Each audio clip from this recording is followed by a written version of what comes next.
Tadi sempat kepanasan, ini luar biasa, ini ibu-ibu ya tadi dengan semangat, dan ini ibu-ibu ini selama 5 kali upacara selalu ikut. Beliau pedagang ini, dagang di depan ini, dagang.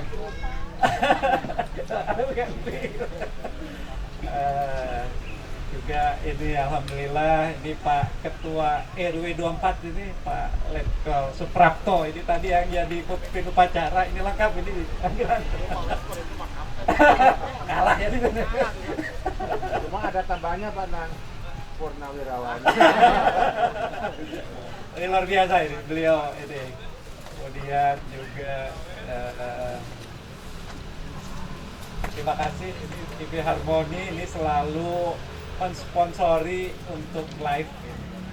Jadi kegiatan ini meskipun skupnya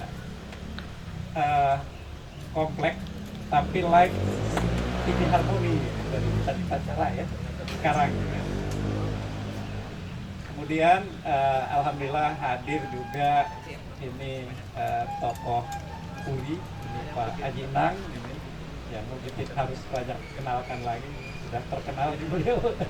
Nanti akan memberikan sesi kaitan dengan wawasan kebangsaan dalam konteks ini. Kemudian ada Dr. Irma, ini terima kasih Dok Irma.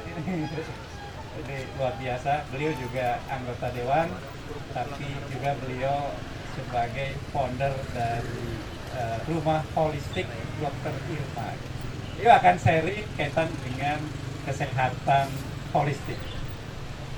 Terima kasih, ini Kang Yoni dari BNN Kota Cimahi untuk ketiga kali ya ikut kegiatan rutin, kegiatan Agustusan.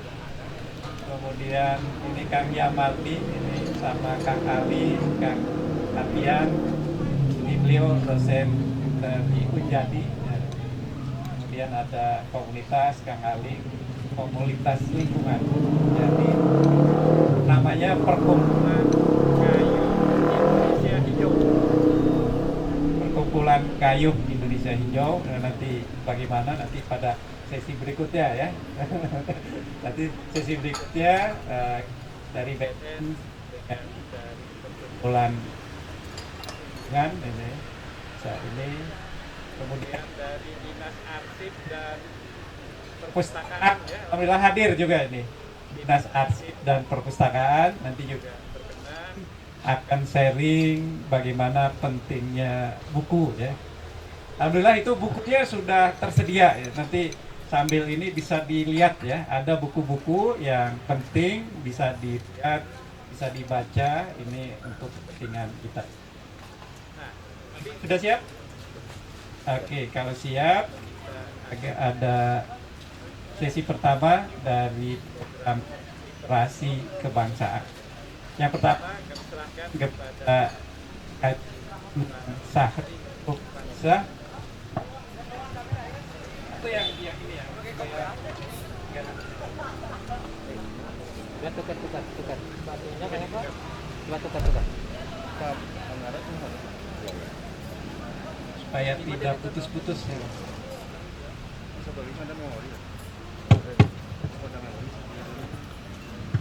Ya, kami silakan Pak Haji Nang sebagai pembicara pertama. Silakan. Baik, assalamualaikum warahmatullahi wabarakatuh. Merdeka! Merdeka! Semangat! Merdeka! Merdeka! Makasih, alhamdulillah. Ya. Saya ingin cerita sedikit ya, ke belakang. Ya. Cerita ke belakang berkaitan dengan zaman 711 Masehi. Cukup jauh, ya. Cukup jauh tapi jadi gambaran buat kita. Dulu ada yang namanya Tariq bin Zaid. Ya. Tariq bin Zaid itu adalah panglima perang ya, di zaman sahabat Rasulullah Khalifahan. Dia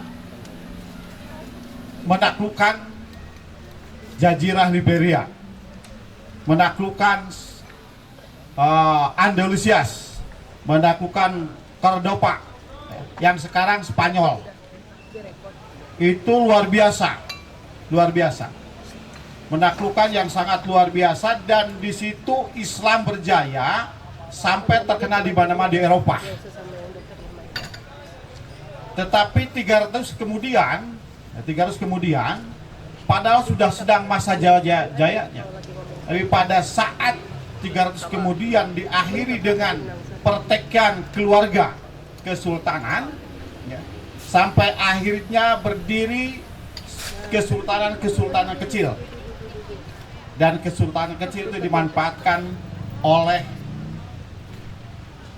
yang lain, dimanfaatkan sehingga satu demi satu pisah, dan maka tahun 1031 Masehi Islam di Spanyol bubar. Ya. Cukup luar biasa, negara yang sangat luar biasa, maju dalam peradaban yang sangat luar biasa, tapi 300 kemudian hancur karena gara-gara perpecahan. Indonesia, negara yang dijajah 300 tahun juga sama, ya, tapi bisa berdiri karena dengan Sumpah Pemuda.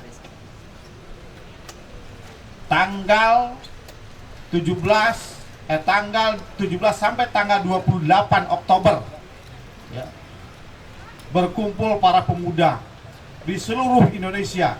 Ada yang Japa, ada yang Sumatera, ada yang Batak, Celebes, dan sebagainya, berkumpul untuk menyatukan dan membuat negara kesatuan Republik Indonesia. Dan Indonesia berhasil mengusir penjajah 300 tahun kemudian. Dan alhamdulillah berhasil. Artinya kita saat ini adalah merdeka yang ke-81 tahun. Tapi yang paling jelas, makna dari kemerdekaan itulah yang harus kita pahami bersama. Tetapi tidak boleh melenceng daripada Pancasila sebagai sumber dari kekuatan kita. Tidak boleh melenceng dari Undang-Undang Dasar 45. Tidak boleh daripada kita melenceng dari aturan yang sudah kita sepakati bersama dalam bernegara ini, adalah NKRI. Sedih dan miris, ya, saat ini kalau kita melihat kondisi yang saat ini. Kemarin terjadi di Banda Aceh, penurunan Sang Merah Putih dengan diganti bendera bintang, atau ya bintang apa ya. Dan lalu kemarin kejadian lagi di Papua, di Irian Jaya, dengan diturunkannya bendera merah putih dan dinaikannya bintang Kejora. Ini sangat miris sekali. Kalau seandainya kejadian tahun 711 Masehi itu terulang, bagaimana dengan kondisi Indonesia saat ini? Maka ini adalah yang harus kita sikapi bersama dari pribadi kita masing-masing dulu. Bahwa kecintaan ke tanah air, ya, dan tentu para ulama sepakat hubul waton minal iman, adalah cinta terhadap tanah air adalah bagian daripada iman. Maka salah satu kuncinya adalah bagaimana diri kita ini meyakini bahwa negara Republik Indonesia ini adalah negara yang kita cintai dan satu-satunya negara yang harus kita pertahankan dalam diri kita masing-masing, yang insya Allah ini akan tentunya terus membias ke atas sehingga menjadi kepada pemimpin kita di atasnya. Bapak dan Ibu, ya, tentunya kita boleh, ya, dan itu memang harus atiullah wa atir rasul wa ulil amri minkum. Kita taat kepada para pemimpin itu adalah wajib. Kita taat kepada Allah, kita taat kepada Rasulnya, itu adalah mutlak. Tetapi bersyarat kepada pemimpin adalah bagian daripada yang harus kita lakukan. Kenapa ada persyaratnya? Salah satunya adalah bagaimana bisa memberikan manfaat kepada kita semua. Saya kira semangat di dalam upacara yang barusan kita lakukan tentu adalah bagaimana kita menyikapi kalimat merdeka itu sendiri. Kalimat bahwa diri kita adalah sudah merdeka. Tapi yang paling penting, kemerdekaan itu harus kita ciptakan dalam diri kita. Karena kalimat merdeka pasti akan panjang. Nanti kita akan lanjut berikutnya apabila Pak Eki menanyakan ke saya tentang merdeka itu seperti apa. Sementara itu dulu, terima kasih. Assalamualaikum warahmatullahi wabarakatuh. Terima kasih Pak Jenang memberikan pemahaman bagaimana pentingnya persatuan ya. Karena kalau kita tidak bisa bersatu, tidak bisa membangun persaudaraan, negara ini akan hancur. Baiklah, ada pembicara yang kedua kaitan dengan pesan kebangsaan terkait dengan kesehatan holistik. Kami persilahkan Dr. Irma. Bismillahirrahmanirrahim. Assalamualaikum warahmatullahi wabarakatuh. Sampurasun. Alhamdulillah wa syukurillah, hari ini saya mendapat kehormatan berada di tengah-tengah warga Cipageran karena saya penduduk baru di Cipageran. Alhamdulillah. Hanya saja mungkin di sini wajah baru mungkin ya di lingkungan Bapak dan Ibu sekalian, kalau Pak Haji Imam udah tenar ya. Dan mohon maaf sekali lagi sebagai warga baru di Cipageran ini, saya diajak serta untuk berkontribusi dalam hal memperingati kemerdekaan Republik Indonesia yang kita cintai ini. Yang keberapa Bapak Ibu? 81, iya. Tadi mungkin di dalam upacara kita sudah menyanyikan bersama lagu Indonesia Raya. Di dalam lagu Indonesia Raya sudah ada rekam jejak bagaimana kesehatan itu sendiri, yaitu bangunlah jiwanya, baru bangunlah badannya. Jadi secara kemerdekaan sebenarnya sering kita gaungkan dengan lagu Indonesia Rayanya, tapi mungkin belum ada dalam hati kita. Ternyata menyatu ya, bahwa badan kita ini, pikiran kita ini adalah satu kesatuan utuh. Nah, saya sendiri dokter umum dan saya berpraktek di klinik Pratama Sabilungan di daerah Cihanjuang, dan saya juga memiliki soft skill yaitu akupuntur dan juga akupresur. Pengalaman saya dalam hal berpraktek sudah 25 tahun, tapi pengalaman di dunia holistik itu saya baru 17 tahun. Alhamdulillah sejauh ini banyak sekali kegiatan holistik saya yang ternyata memberikan makna dalam hal bahwa tubuh adalah ciptaan Allah yang terbaik, yang sempurna, dan kalau kita sakit, nggak bisa hanya tubuh saja yang sakit.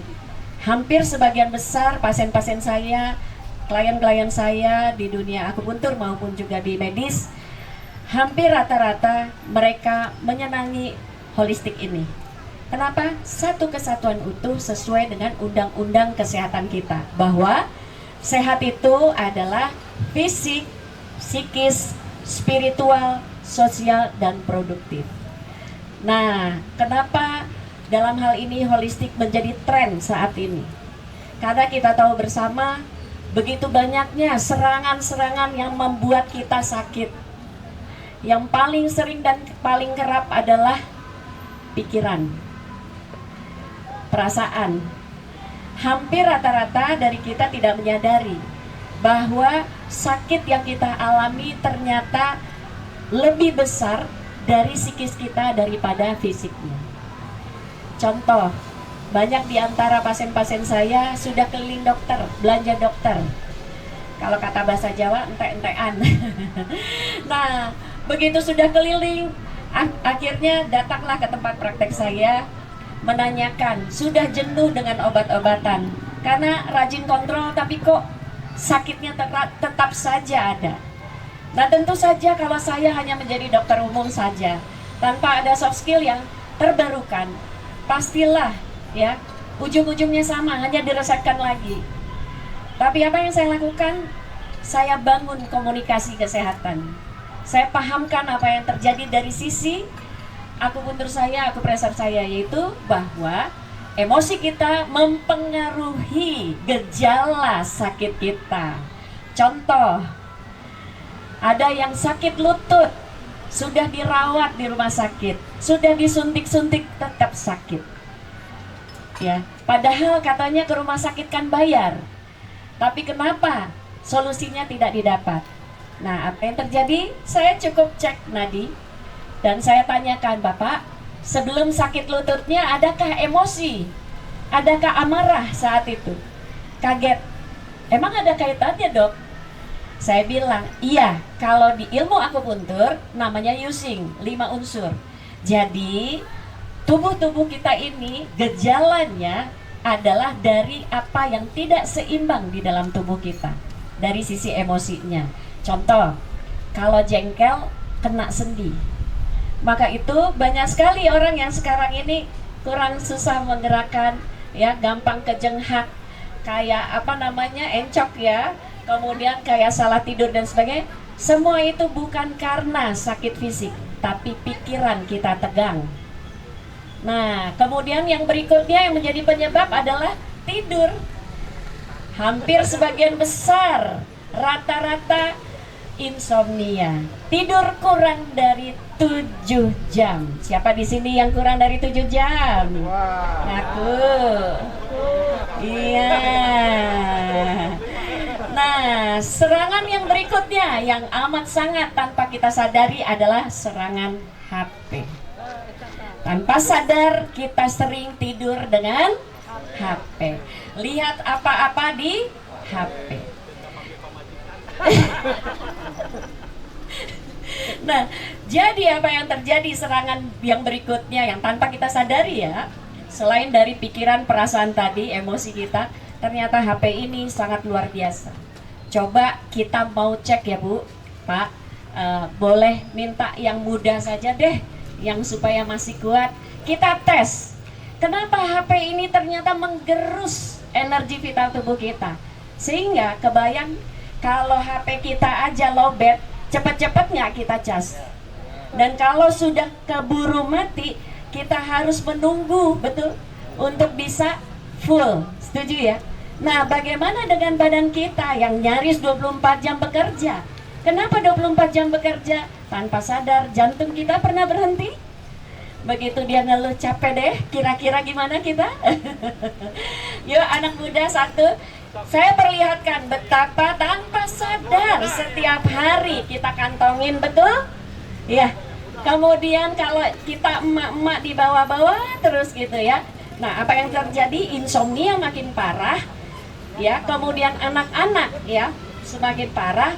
Kenapa? Karena dari HP timbul radiasi yang jelek. Nah, dari sini akhirnya mata kita melihatnya direkam oleh otak kita. Mata ini adalah pintu masuk cahayanya. Oh, masih terang. Jadi akhirnya nggak bisa tidur. Kenapa? Blue light-nya inilah yang mengena ke retina mata. Direkam oleh salah satu sensor mengatakan masih terang. Maka itu disitulah bertambah. Kalau tubuh nggak ada istirahatnya, tentu saja terjadi stres oksidatif. Apa yang terjadi di dalam sel tubuh kita? Kita bisa tersenyum. Kita bisa menutupi apapun penderitaan dalam diri kita. Tapi pada sel kita nggak bisa kita bohongi. Yaitu apa? Dikit-dikit pegel-pegel. Dipijit saat itu enakan. Tukang pijit pulang pegel lagi. Betul? Akhirnya cuma langganan. Kemudian sering sekali GERD. Ya, lambung nggak sembuh-sembuh. Kenapa? Kembali lagi siklus mata rantainya adalah pikiran. Nah, kalau kita sering sekali tanpa sadar merekam begitu banyak penderitaan hidup kita yang akhirnya tanpa sadar segala kerasa komplit. Satu, dikit-dikit ngap. Padahal masih muda. Dikit-dikit kayak ada asma, kayak ada jantung. Ternyata lambung. Nah, ya. Jadi alasan terbesar dari orang penyakitan lambung adalah orang-orang yang tadi seeremutan. Emangnya nggak boleh ya Dok seeremutan? Namanya juga orang hidup. Setuju. Tapi tanpa sadar, begitu kita insomnia, kurang tidur, pikiran kita ngelantur kemana-mana, tak terkendali.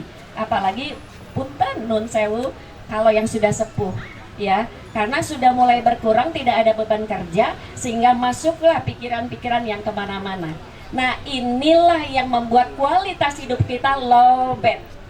Mana anak mudanya, boleh ya? Akang yang tadi menjadi MC aja deh, yang masih siap gerak, lancang depan gerak. Oke, saya bukan mau menakut-nakuti, tapi kenyataan sekarang yang terjadi, anak muda kita lemah, betul?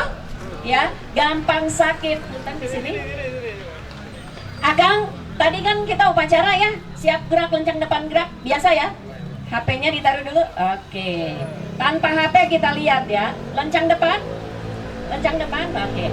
Kalau saya turunin, malu ya kalau sampai nggak kuat ya. Ini dokter Irma kecil loh lengannya. Saya turunkan ini untuk memperlihatkan bahwa kalau masih muda tentu energinya besar, tenaganya besar. Setuju ya? Oke. Saya tekan, akan lawan ya ke atas. Saya tekan, lawan. Masih ada perlawanan, betul dia anak muda sejati. Oke, sekarang pakai HP-nya. Taruh di mana biasanya? Kantong aja, saku, iya mangga. Silakan. Ya, kita lihat seperti apa pada saat menggunakan HP, tubuh kita masih sama nggak kekuatannya ya? Sama, yuk satu kali lagi, lemes. Ayo dong lawan dong. Nggak ada tuh, ya. Saya bisa melawan. Tandanya apa?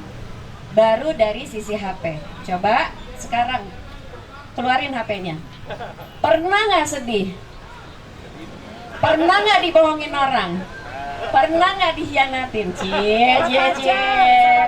Perasaan apa yang paling membuat sedih? Bayangkan. Lencang depan lagi, bayangkan lagi sedih-sedihnya. Tuh lihat ya, lemes. Pikiran pengaruh. Maka itu kenapa kita cepat lelah. Mengerjakan hal sederhana kita cepat capek. Apalagi kalau ditambah dengan beban kerja, ya. Jadi udah separuh lowbatnya, masih ditambah lagi dengan beban pekerjaan. Belum beban hidup. Nah, sekarang kita butuh keseimbangan. Setuju ya? Kita butuh media yang bisa menyeimbangkan. Maaf. Nah, inilah holistik. Kenapa? Karena tubuh yang seimbang akan memperbaiki dirinya sendiri. Kang, ini ada ya, tempel. Ya. Oke. Coba dikantongin aja. Iya. Oke. Kita lihat. Tadi lemas kan? Yuk, sekarang lencang depan. Coba saya tekan lagi, lawan ya. Beda banget. Ini saya udah dengan tenaga dalam. Ya, ada beda dari yang tadi. Tanpa itu coba ya. Jadi ini adalah cara membuktikan bahwa sehari-hari kita menggunakan alam pikiran kita untuk berkegiatan sehingga menggerus energi vital tubuh kita. Ya, tepuk tangan untuk Akang, ini buat hadiahnya. Keren ya. Nah, itulah holistik.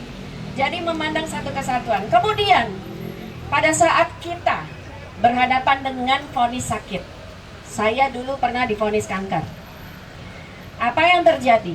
Orang yang divonis pasti ketohok nggak Pak? Kerasa nggak di perasaannya? Dipikirin nggak Pak? Pagi siang malam, betul nggak? Nah itu akhirnya merusak sel inti kita untuk merecovery dirinya. Nah, apa yang terjadi? Sakit makin panjang, apalagi kalau ogo minta perhatian, makin panjang tuh sakitnya. Nggak ada obat satupun yang bisa mengobati. Nah, pada saat kita di kondisi seperti itu, biasanya kita tobat, mendekatkan diri kepada Allah. Kenapa? Karena sadar betul tubuh ini adalah pemberiannya yang perlu kita jaga. Selama ini kita sudah dolim. Kenapa? Makanya overtime. Makanya nggak kira-kira, karena kita keasikan mengejar dunia. Nah, apa yang terjadi manakala doa itu kita betul-betul ya lantunkan, kemudian kita ucapkan di hati yang penuh kesadaran, memaknai makna sakit itu sebagai cara Allah untuk berbisik pada diri kita, mengingatkan kita. Kasih sayang Allah tampak pada saat kita sakit. Apa yang terjadi? Tiba-tiba hanya dengan teman nengok aja cager. Tiba-tiba hanya dengan minum air putih saja sudah fresh. Tiba-tiba kedatangan tamu yang tak disangka-sangka aja, yang betul-betul sahabat lama, saudara kita ataupun keluarga kita yang jauh mengunjungi kita, sembuh. Apa yang terjadi?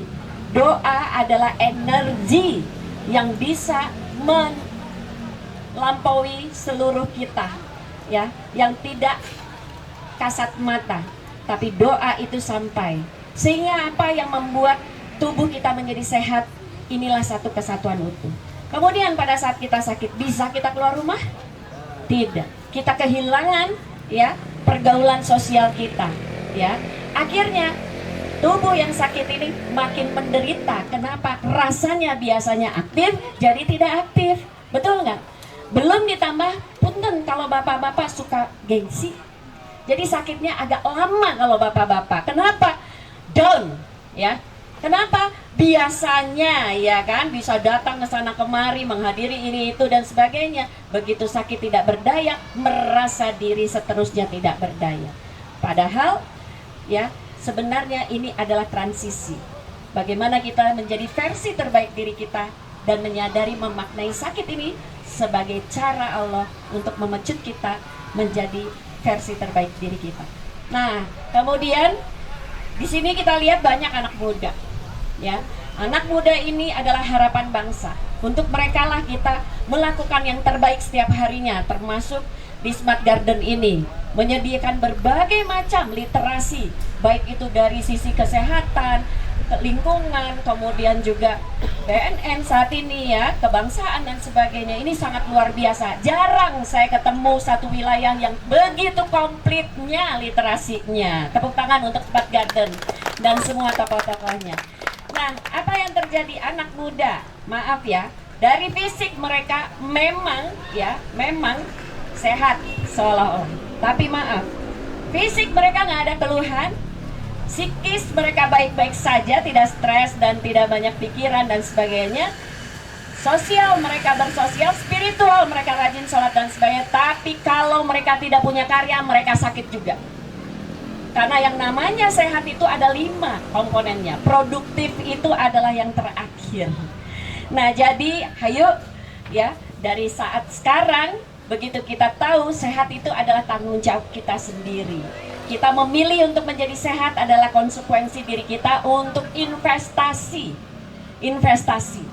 Jadi jangan sampai hanya gara-gara kita mengabaikan produktivitas ini, akhirnya kita kehilangan makna dalam berkehidupan berkebangsaan Republik Indonesia. Inilah yang harus kita isi sebagai insan satu persatu, menyadari bahwa tubuh sehat adalah tanggung jawab kita sendiri, dan sehat kita maknai sebagai cara kita untuk membuat merdeka. Ya, selamat ulang tahun untuk Republik Indonesia yang ke-81. Sekian dari saya, terima kasih. Wassalamualaikum warahmatullahi wabarakatuh. Kita beri plus ini ya pada kedua narasumber yang luar biasa. Tinggal closing ya, karena nanti sesi kedua kita minta nanti dari BNN dan dari Kayu Indonesia Hijau. Kemudian ibu-ibu di sini ada KWT apa? KWT, kelompok wanita tani. Ini yang menyiapkan makanan ini ya, udah menyiapkan makanan ini ya. Ibu-ibu kelompok wanita tani. Kita lengkap ini ya. Jadi ada muda semua, betul. Ini kita jadikan tempat yang maslahat untuk literasi ya, termasuk literasi bersih narkotika. Pak Jinang, silahkan closing gitu ya. Ya, makasih Pak Eki. Tadi saya sedikit barangkali ke Dokter Irma ya. Saya pernah sakit, ya. Pernah mau meninggal. Dia mau disentul ya, disentul. Saya pernah pingsan. Ini testimoni saja, testimoni. Saya kebetulan Dokter Irma sudah jadi anggota dewan waktu itu sudah. Jadi waktu bentek ya, waktu bentek sigana mah karasukan setan naon lah kayaknya. Dia aku putus. Dia aku putus waktu itu ya, atau apa namanya. Nah, itu pakai alat ternyata alhamdulillah saya bisa nyambung lagi hidupnya. Ya. Dan banyak teman-teman yang memang waktu itu di DPRD yang kena ya. Itu alhamdulillah sudah beliau yang bisa menyembuhkan ya. Ini kan tentunya bagian dari upaya yang disampaikan tadi. Baik, ini sebagai closing ya, kita harus memahami sekali lagi bahwa bangsa Indonesia itu punya identitas. Identitas kita ini terutama anak-anak muda ya. Jangan sampai nanti ditanya di tengah jalan ada yang TV atau apa yang dadakan nanyakan Pancasila. Ya, apa nggak ngerti. Ya. Jadi kita punya identitas. Identitas kita adalah merah putih. Ya, bendera merah putih itu identitas kita. Makanya pada saat di apapun acaranya, bahkan sekarang jam 10 itu di tiap hari kegiatan kantor itu pasti kita menyanyikan lagu Indonesia Raya. Itu karena identitas kita. Ya.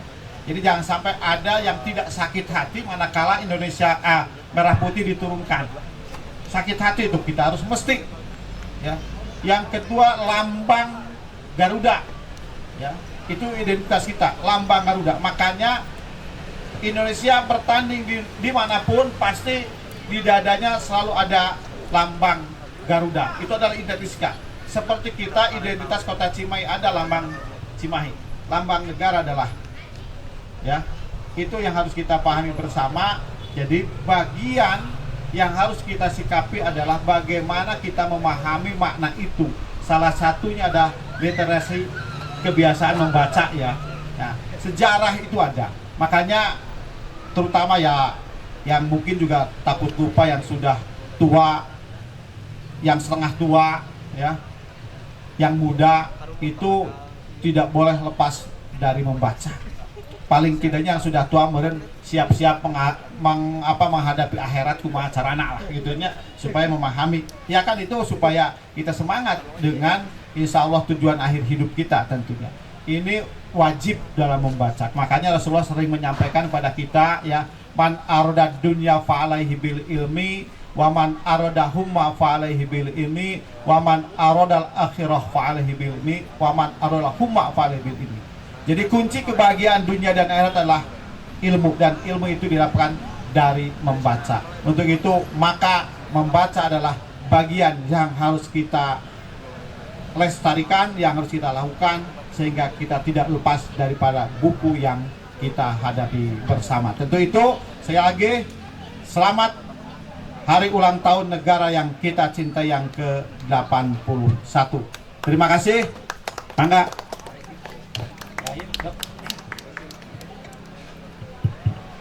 Bismillahirrahmanirrahim. Alhamdulillah ya, dengan kegiatan yang begitu luar biasa diinisiasi oleh Smart Garden dengan forum RW-nya, tentu ini menjadi momen penting untuk menjadi pengingat setiap tahunnya bahwa bangsa ini ada karena hasil dari seluruh rakyatnya mau merdeka, dan tentu merdeka itu terbangun dari kesadaran ya berbangsa dan bernegara. Mempertahankan kemerdekaan jauh lebih penting dan mengisi kemerdekaan jauh lebih berguna dan berarti, karena masing-masing kita kelak akan berpulang, tentunya akan juga kita pertanggungjawabkan bersama pada saat kita menjadi warga atau menjadi masyarakat di Kota Cimahi, warga negara Indonesia. Apa kontribusi kita bagi tempat yang kita cintai ini, apa yang menjadi manfaat untuk kemaslahatan, dan salah satunya Pak Eki Baihaqi dengan segala kegiatannya ini mengorkestrasikan kita semua untuk bersatu dalam karya berdampak bagi sesama, dan juga semoga di ujungnya kita semua masing-masing menuju husnul khotimah. Amin ya rabbal alamin. Selamat kepada Republik Indonesia. Kemerdekaan ini akan kami jaga dan kami teruskan dengan memperjuangkannya bersama-sama, baik di segala sisi dan peran kami sebagai warga negara Indonesia. Selamat yang ke-81 tahun, dan terima kasih untuk TV Harmoni, senyum bagi keluarga Indonesia. Terima kasih ini Bapak Lima, Pak Haji Inang, ini punten kembali ke sekarang Pak Yoni sama Pak Madi ini. Silakan Dok. Madi.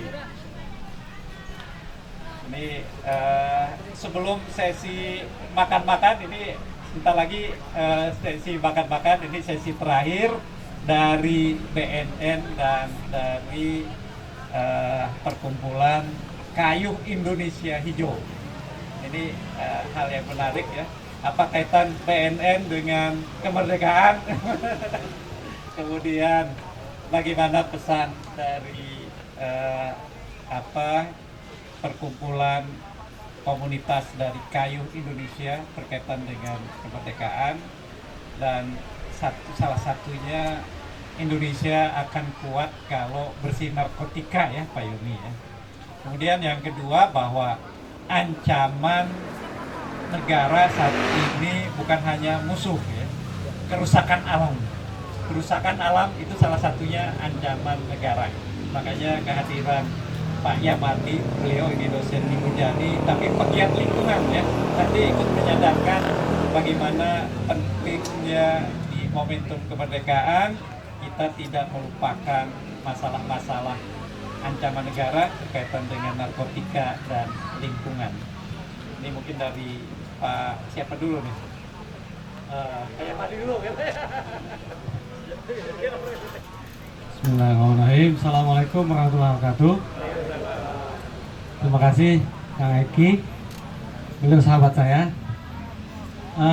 Terima kasih Bapak Ibu semua yang hadir pada hari ini. Salam Kang Iwan. Nah, itu sahabat juga saya. Iya. Jadi alhamdulillah sebenarnya kita kalau kemana-mana itu kayaknya ketemu dengan kawan-kawan lama gitu ya. Baik mahasiswa, ibu juga ibu rumah. Saya dekat dengan Pak Bambang Bu. Ya, suka ngobrol juga. Nah, kami sebenarnya saya ini baru memulai untuk peduli dengan lingkungan. Mungkin 3 tahun terakhir lah mulai agak mempelajari lingkungan ini dan menginisiasi untuk perkumpulan baru, yaitu judulnya itu adalah perkumpulan Kayuh Indonesia Hijau. Mungkin dalam bayangan kita kira kayu itu kan sepeda ya, berkayu. Memang tadinya kita ingin membuat yayasan kumpulan itu namanya Indonesia Segar, ya kan? Tapi karena kita ingin fokus untuk kegiatan berkayu, maka kita sepakat untuk mendirikan lembaga ini. Apa alasannya? Sebenarnya menurut saya kita semua sudah tahu sebenarnya bahwa negara kita ini terancam dengan berbagai hal. Ya, misalkan tadi Bu Irma cerita tentang tingkat stres yang tinggi, kan ya? Luar biasa Ibu, memang stres kita sudah sangat berlapis-lapis Bu. Ya, belum hutang lagi, belum tenaga kerja, belum macam-macam lah. Mungkin Pak Endang udah kalau dikasih waktu 2 jam nggak cukup ceritanya. Kalau mau cerita. Nah, kami sepakat bahwa ternyata kalau kita belajar dengan negara-negara lain yang lebih maju duluan, ternyata sepeda jadi solusi dalam mengurangi tingkat stres publik. Ada berapa misalkan di Belanda itu kan negara maju ya, dengan ekonomi yang sangat tinggi. Kemudian pendidikan mereka sangat maju juga, bahkan mungkin di dunia itu termasuk negara dengan pendidikan terbaik. Tetapi mereka hampir semua masyarakatnya menggunakan sepeda, hampir semua. Yang punya mobil tuh nggak laku, bahkan di parkiran aja nggak ada parkir loh mobil sekarang. Mungkin nanti kalau pandang ke sana lihat pandang ya, biasa beliau diajak. Nah nanti saya ajak ya. Itu Pak. Jadi luar biasa, negara sekaya itu mau rakyatnya bersepeda. Ternyata manfaatnya banyak sekali. Contoh, kita akan lebih efisien hidup. Bayangkan Bapak Ibu, saya misalkan pakai motor aja sehari minimal habis 15.000. Kalau sebulan 420.000. Bayangkan kalau kita hemat itu. Paling kalau kita beli motor, paling tidak 20 juta, ya minimal yang sederhana 20 juta. Kalau kita beli sepeda, rata-rata hanya ya maksimal 7 juta, 8 juta. Memang. Kemudian yang paling menarik adalah soal polusinya. Kita di Cimahi ini termasuk wilayah polutif ya, karena kita punya pabrik, kemudian mobil. Tingkat polusinya itu udah berbahaya. Nah, artinya kalau ini kita bisa hindari dengan bersepeda, maka sebenarnya kita menciptakan lingkungan yang sehat buat kita. Jangan-jangan nanti pasien Bu Irma nggak ada gitu karena bersepeda kan gitu ya. Jangan-jangan gitu ya. Tapi ini benar Pak, di Belanda, di Eropa, di Jepang tuh rumah sakit itu sepi. Saya kebetulan mengajar tentang pelayanan publik di berbagai negara. Sepi Pak rumah sakit itu. Kalau di kita rumah sakit itu berjibun banyaknya. Apalagi BPJS. Wah. BPJS berjibun. Setiap orang sakit hari ini. Kan nggak salah, APBN kita habis sekitar 500 triliun untuk asuransi kesehatan. Sayang banget. Jadi sebenarnya banyak alasan kenapa kita harus bersepeda. Cuma memang tidak mudah. Saya yakin Pak Anam juga tidak mengatakan, oh tidak mudah, pasti tidak mudah. Sesuatu yang hebat itu pasti tidak mudah. Ya. Nah, saya mengharapkan Cipageran ini sebagai masyarakat elit lah menurut saya sih, ya. Masyarakat terdidik, masyarakat hebat. Marilah kita mulai merintis itu. Ya, misalkan di lingkungannya. Kalau ke Alfamart kalau bisa pakai sepeda, ngapain pakai motor gitu kan? Kan bisa ngayuh kaki kita. Ini badan kita ini butuh gerakan kardio, Pak. Jadi kalau saya suka di fitness. Kata orang itu, kalau kita suka fitness, kita kata-kata umur 70 tahun aman lah. Karena kardio kita hidup. Teman-teman saya fitness itu ada yang 80 tahun, 70 tahun. Masih bisa 200 kilo ngangkat, Pak. Karena mereka rajin fitness. Kalau kita bersepeda, kita sebenarnya kardio setahun, menggerakkan badan kita terus-menerus. Nah sekarang kita ini termasuk masyarakat yang malas gerak, mager. Apalagi generasi muda nih ya, ini tantang generasi muda ini, ya kan? Kalau rutin bagus Pak, kalau bisa tiap hari. Udah lama ini ya bukan? Iya, jangan tiap minggu doang, ya kan? Tiap hari, bagus itu. Alhamdulillah. Udah ada pengikut belum Pak? Harus banyak pengikutnya, rinkus. Iya. Kalau semua orang bersepeda keren Pak. Kalaupun ada yang kecelakaan mungkin dia akan jatuh saja, tidak meninggal. Kalau kita banyak kejadian kemarin ini, tetangga saya tiba-tiba meninggal karena kecelakaan. Mungkin dia terlalu kencang bawa motornya. Jadi tingkat kecelakaan kita sangat tinggi dengan bersepeda.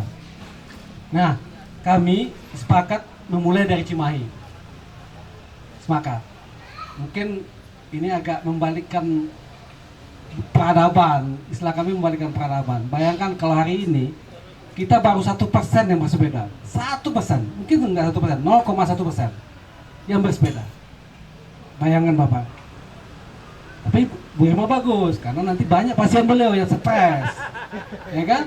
Banyak. Kalau kita banyak bersepeda, paling tidak kita akan cerah, sehat, udara segar. Kita pergi ke kantor, udah olahraga. Nah cuma di Indonesia ini banyak yang harus perbaiki. Misalkan contoh, kita di kantor-kantor kita tuh belum ada tempat mandi buat orang yang bersepeda. Belum ada kan?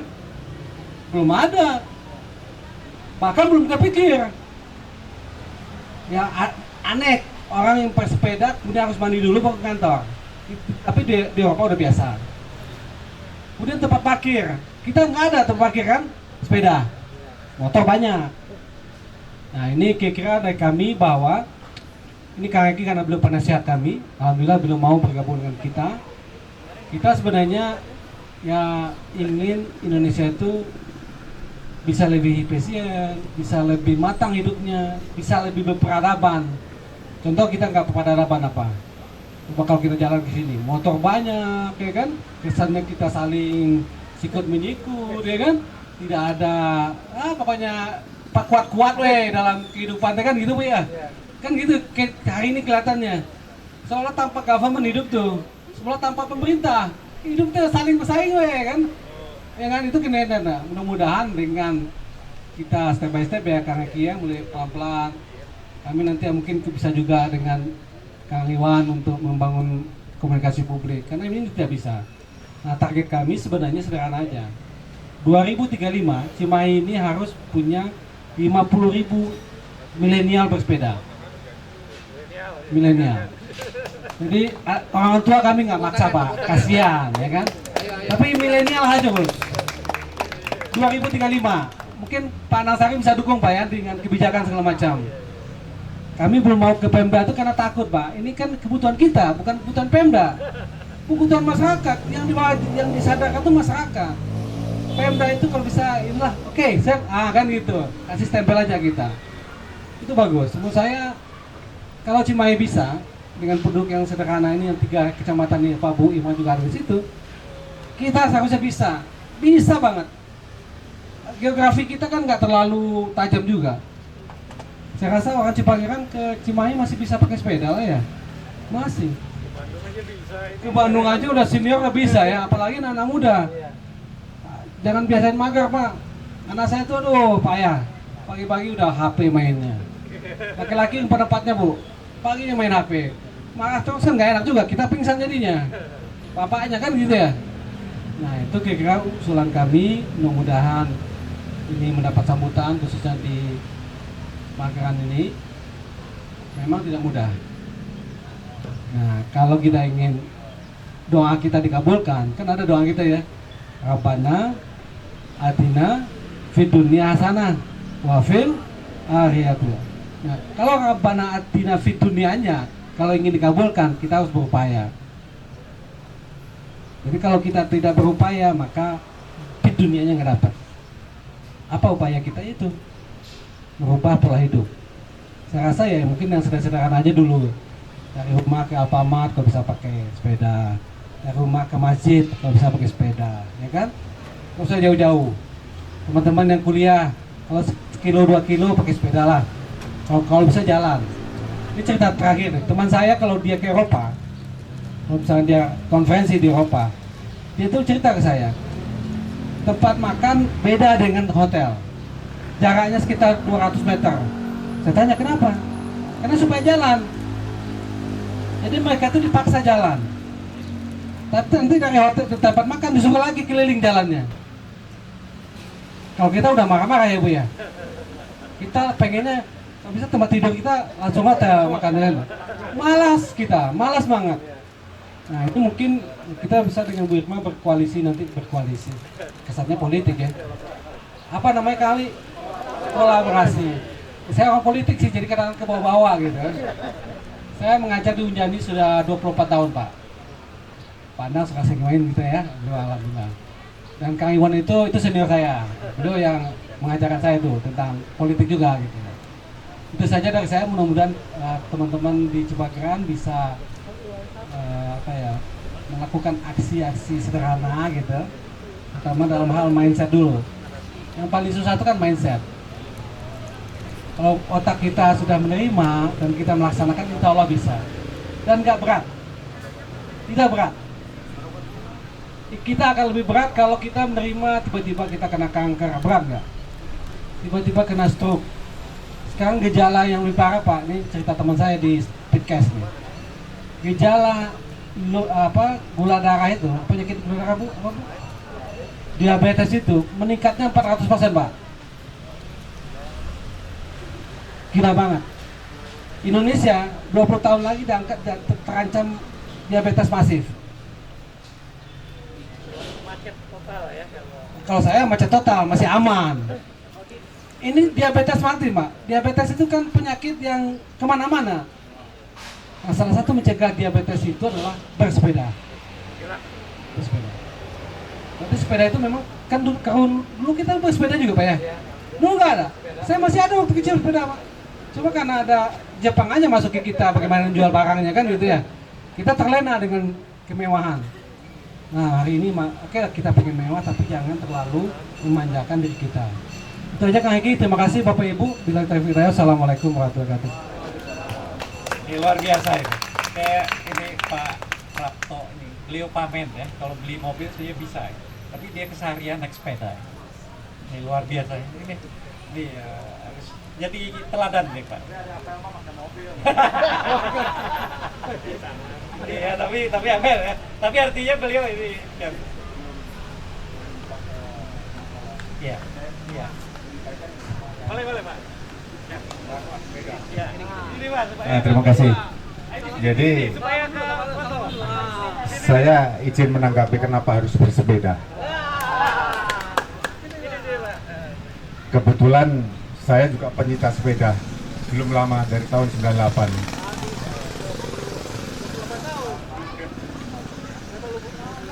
Jadi terutama yang disampaikan oleh Pak Yani tadi, terutama anak-anak muda, Gen Z ya.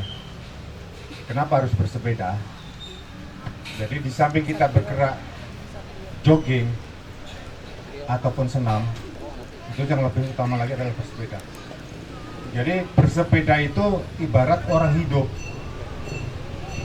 Sama, perilaku orang hidup itu ya kita fungsikan bersepeda. Coba kalau bapak-bapak ibu pun naik sepeda, berhenti mengayuh, apa yang terjadi? Jatuh. Hidup juga begitu dengan bersepeda.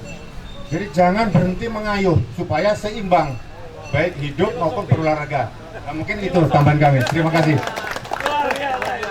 Iya, artinya hidupnya harus bergerak. Seimbang, ini luar biasa ini. Harus diundang nih oleh Iya.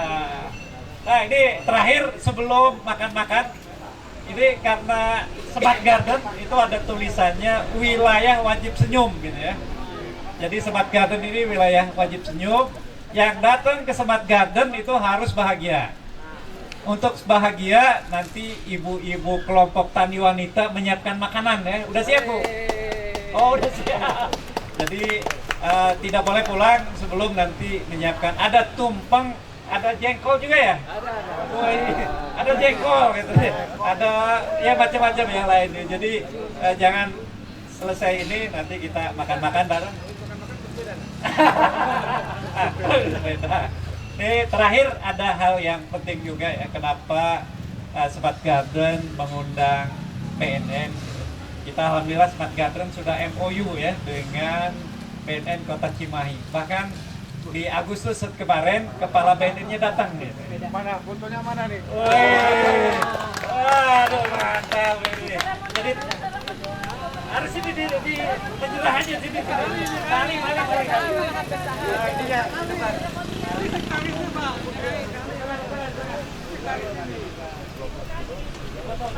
Ini juga nanti.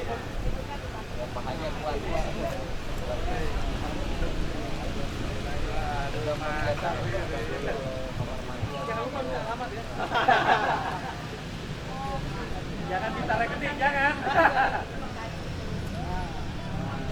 Tepuk tangan. Ini. Karena saya juga tadi di Fotonya di depan. Iya, ini ya fotonya. Udah foto. Udah dari depan aja, dari depan. Yang dari yang bagus ya gitu ya. Saya jadi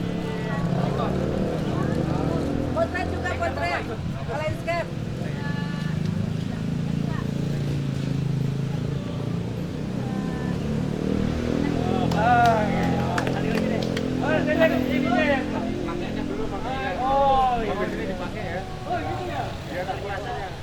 modern itu bukan sekedar berkendaraan, rumah kita mewah. Modern itu ketika kita memiliki kecerdasan gaya hidup. Mulai dari bersepeda, karena diangkatnya dengan kecerdasan. Cerdas itu nyangkut dengan kesehatan. Jadi bukan mobil mewah, rumah mewah, studi di mana, ternyata modern itu ada dalam Mohon maaf minta waktu biar lebih modern lagi harus dipakai. Langsung.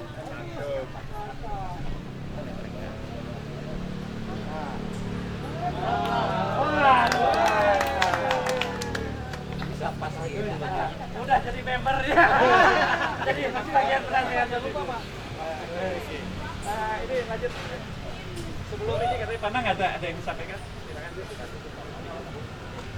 Nah, karena Taiwan ini saya mengingatkan saja sebetulnya kita tanggal 13 itu tanggal 11 September ya. Kebetulan ini kolaborasi dengan Setiman, kolaborasi dengan KDMP ya, di Cimahi. Kebetulan kita akan ada gerak hidup sehat dengan bersepeda. Tanggal 13 September. Jadi nanti startnya tuh ada di Tenova menuju Cirende. Ya, jadi kolaborasi di situ, karena di situ juga ada KDMP buatan Bu Irma di sana, ya, melibatkan UMKM, melibatkan dan sebagainya di sana. Insya Allah ini hanya nanti nyambung dengan Bapak, Insya Allah lah kita akan dikolaborasikan. Ya, makasih. Oke, luar biasa ini kolaborasi. Undangannya ditunggu. Ya, ada sesi terakhir dari BNN, ini juga tak kalah penting ya, karena kalau narkotika itu negara jadi lemah. Silakan. Bismillahirrahmanirrahim. Assalamualaikum warahmatullahi wabarakatuh. Alhamdulillahirabbil alamin. Allahumma shalli ala sayyidina Muhammad wa ala ali sayyidina Muhammad. Bapak Ibu sekalian, ini menjelang makan-makan ya Pak ya. Acara inti kita makan-makan sebenarnya. Ini mohon izin, ini sesi terakhir sebelum kita makan-makan. Minta waktu sekitar 5 menit lah kalau kata Pak Eki. Tadi Pak Haji Endang cerita tentang penaklukan Gibraltar oleh sahabat Tariq bin Ziyad seperti itu radhiyallahu anhu. Dari tahun 700 saya geser dikit, tahun 1838 ada yang namanya Perang Candu yang akhirnya perjanjiannya Hong Kong jadi milik Inggris. Jadi Cina sukarela nyerahin Hong Kong kepada Inggris. Perang Candu seperti apa? Mungkin bisa Bapak Ibu sekalian bisa melihat di buku-buku ada seperti itu. Tapi pada intinya adalah bangsa Cina dibuat mabok terus kalah ya Pak ya. Seperti itu. Bagaimana opium itu beredar bebas masuk ke Cina, dibuat narkoba itu merajalela di kalangan anak muda, sehingga yang biasanya bisa kungfu jurus mabuk terus. Seperti itu jadinya. Jadi bukannya jurus mabuk jadi kungfu, enggak, jurus kungfu jadi mabuk, ya udah tepar, nggak bisa ngapa-ngapain. Nah jadi seperti itu Bapak Ibu sekalian. Narkotika mungkin kalau lihat di berita-berita sekarang seperti kemarin baru aja BNN melakukan operasi di Kampung Bahari di Jakarta, itu sudah seperti di Meksiko aja Pak. Tembak-tembakan itu Pak, di Jakarta itu masalahnya. Nah apakah kita mau seperti Kolombia, seperti Meksiko, seperti itu? Kita mulai mungkin dari kalangan kita sendiri, dari keluarga, dari masyarakat kecil seperti itu. Kita jaga lingkungan kita. Jangan sampai mungkin awalnya pasti hal-hal simpel. Contohnya mohon maaf nih Bapak Ibu, Bapak-bapak khususnya ya, mungkin termasuk saya juga. Bisa jadi pintu gerbangnya dari rokok.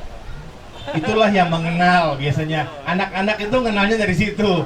Bahkan ya kalau sudah kebablasan ya sudah mulai ngicip ganja dan lain-lain.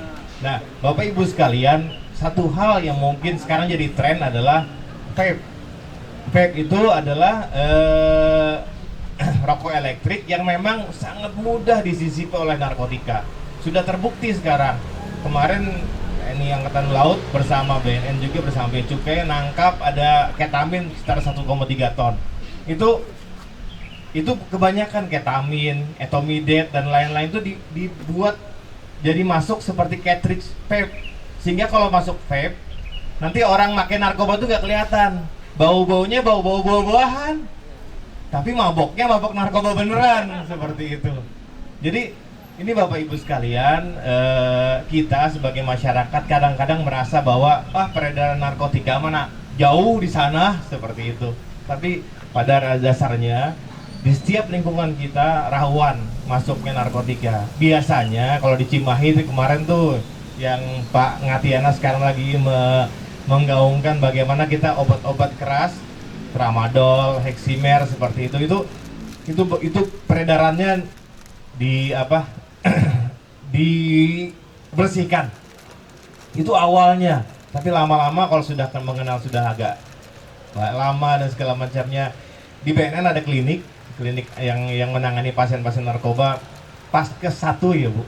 Jadi kalau misalnya ke RSJ, rumah sakit jiwa yang menangani narkoba, di sana ya bisa rawat inap. Biasanya bisa kalau pakai BPJS bisa ada rujukan dari Vaskes 1 di klinik BNN seperti itu. Atau mungkin beberapa puskesmas sekarang sudah mulai juga ada. Nah, kita sudah mulai 3 hal yang mungkin saya sampaikan di sini.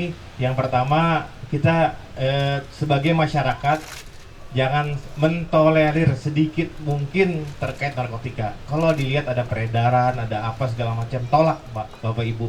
Masyarakat harus bergerak. Jangan tunggu operasi besar-besaran dulu biar memberantas itu, enggak.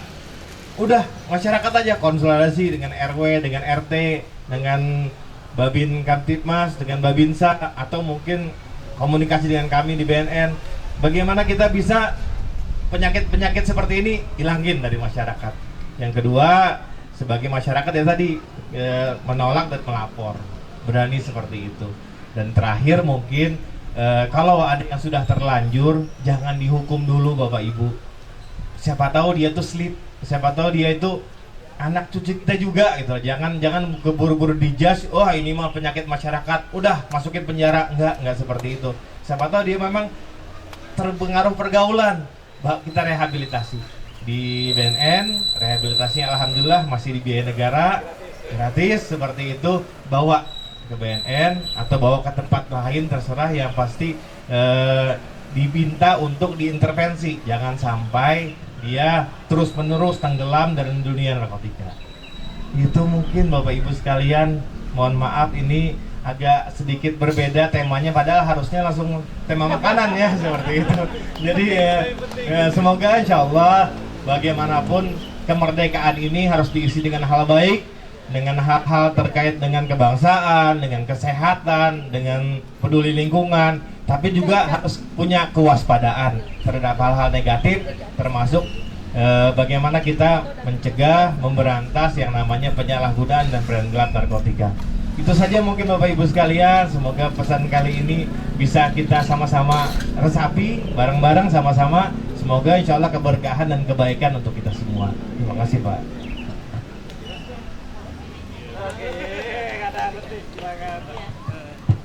Ke depan aja Dokter Irma, ke depan. Supaya saya lihat kamera. Iya, izin menanyakan aja Pak, karena saya memang sudah lama kolaborasi dengan di kegiatan saya PPI, Pendidikan Perempuan Indonesia. Kami sering mengundang BNN Teh Fitri. Nah, hanya saja mohon dengan sangat BNN proaktif untuk bekerja sama dengan seluruh lapisan masyarakat, terutama di tataran RW dan RT. Kenapa? Rajinlah datang untuk misalkan mengedukasi, karena segala bentuk narkotika itu sekarang sudah berubah wujud. Tentu bagi kami masyarakat tidak aware terhadap itu. Nah, kalau memang ada edukasi semacam ini kan preventif promotifnya bisa terjadi Pak. Nah, persoalannya hampir rata-rata salah satunya adalah ketidaktahuan. Nah, ciri-ciri apa bagi masyarakat yang sudah kena lah awal? Nah, itu kan yang perlu juga ya. Jadi harus di dalam tanda kutip sudah mulai aware gitu. Terus kegiatan yang seperti apa yang harus kita sudah mulai lapor atau apa? Karena kan ya maaf ya, sekarang ini kalau kita juga istilahnya apa-apa lapor juga takut salah, ya kan? Nah, tapi kalau misalkan tunggu viral juga kan kasihan ya pemerintah kita gitu ya, masa kerjanya hanya nunggu viral gitu kan baru bergerak.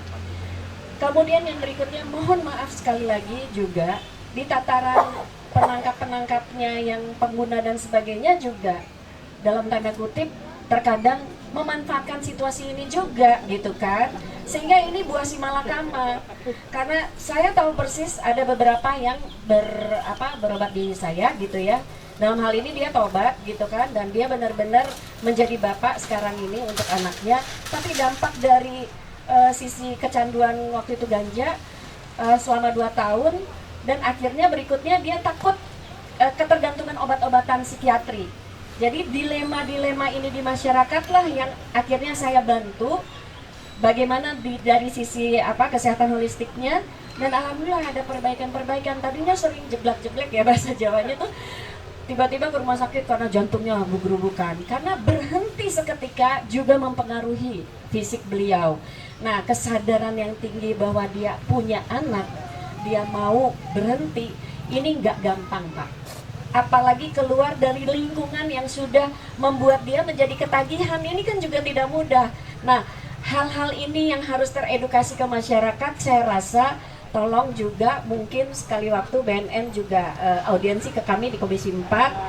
Kenapa? Karena kita harus bersinergi dengan wakil rakyat, karena pada saat reses, pada saat apa, kita yang menghadapi masyarakat langsung pertanyaan-pertanyaan ini. Kemudian bila mana mereka istilahnya dituduh padahal mereka tidak, secara BNN itu tidak ada buktinya mereka, tapi tetap aja dicopot dan sebagainya. Ini kan masalah-masalah hukum yang berikutnya, kasihan gitu maksud saya, masyarakat yang tidak mampu, mereka nggak ngerti apa-apa, nggak ngerti sisi hukumnya, nggak ngerti juga pelanggarannya, kemudian anaknya menjadi bulan-bulanan. Nah, ini harus kita buat literasi terhadap BNN sendiri, Pak, izin. Mudah-mudahan ini menjadi langkah awal forum RW yang terus berkolaborasi dan bersinergi dengan BNN. Saya harap di Kota Cimahi harus ada, Pak, ya, edukasi semacam ini di setiap RW, sehingga awareness masyarakat tuh terbangun. Karena vape di mana-mana, Pak, katanya dilarang, tapi kenyataannya tokonya banyak, Pak. Saya bingung gitu loh dengan regulasi-regulasi yang ada kan. Akhirnya dampaknya apa? Dan punten, banyak sekali yang mengadukan itu apotek itu suka menjual ini. Tetap buka, Pak, tetap buka. Kekuasaan terbesar apa saat ini? Nah, mumpung presidennya Pak Prabowo, tidak ada yang namanya backing-backingan lagi ya, Pak. Nah, dengan ketegasan Pak Prabowo, saya yakinnya ini bisa diberantas. Hanya tinggal keberanian dari BNN sendiri. Ya, karena kenyataan berapa kali warga masyarakat tuh mengeluhkan, itu kok nggak tutup, padahal itu di situ, itu sumbernya, tapi nggak ditutup juga. Nah, inilah yang harus kita jaga bersama, integritas, Pak. Kalau tahu ini bahaya, harus dong, Pak. Siapapun backingnya, tinggal lapor saja. Nggak usah takut, Pak. Kami beserta dengan Bapak, ya. Kami dari DPRD akan siap membantu Bapak. Andai kata Bapak takut terhadap siapa backingnya, lapor kepada kami, dan itulah yang akan kami tuntaskan bersama. Sekian dulu, terima kasih. Wassalamualaikum warahmatullahi wabarakatuh. Langsung silakan, Pak. Langsung ya, Pak. Iya. Banyak tadi Ibu ya yang dipesankan dari Bu Irma. Kami menyambut baik, Bu. Insya Allah mungkin sinergitas dengan di Puri Cipageran seperti ini. Kami juga beberapa RW termasuk di kalau Cibeber, Bu, kami dengan Pak siapa lurahnya tuh, Pak Bangkit, insya Allah kita juga sering berkolaborasi. Jadi yang pasti kami berusaha, Bu, kami berikhtiar sebisa mungkin datang ke masyarakat. Seperti halnya tadi, misalnya ciri-ciri orang yang terpapar narkoba seperti itu. Yang paling simpelnya adalah dia biasanya seperti apa, saat dia terpapar narkoba pasti ada perubahan. Nah, perubahan-perubahan itu seperti apa? Mungkin insya Allah, Pak, kami juga mungkin ada sekitar poster, mungkin sekitar A3 lah, nanti kami tempel di sini. Jadi itu juga akan kami sebarkan ke banyak itu. Terus setidaknya orang tuh aware seperti itu, bahwa perubahan dalam diri seseorang itu memang banyak hal terjadi, tapi termasuk salah satunya dari kecanduan zat atau obat. Bapak Ibu sekalian, khususnya Bu Irma, kami menyambut baik. Insya Allah kami akan berusaha sebisa mungkin masalah integritas tuh kami berusaha, Bu, untuk seperti itu. Kemarin juga kepala kami Pak Julius juga seperti itu. Terus mengutamakan integritas adalah bagian dari kami. Dan kami termasuk lembaga yang diuntungkan, Bu. Kami lembaga sipil yang memang isinya ada TNI, ada Polri, ada dari Jaksa dan lain-lain. Tapi kalau misalnya ada apa-apa dengan personil ini, kami gampang tinggal mengembalikan kepada instansi asalnya seperti itu.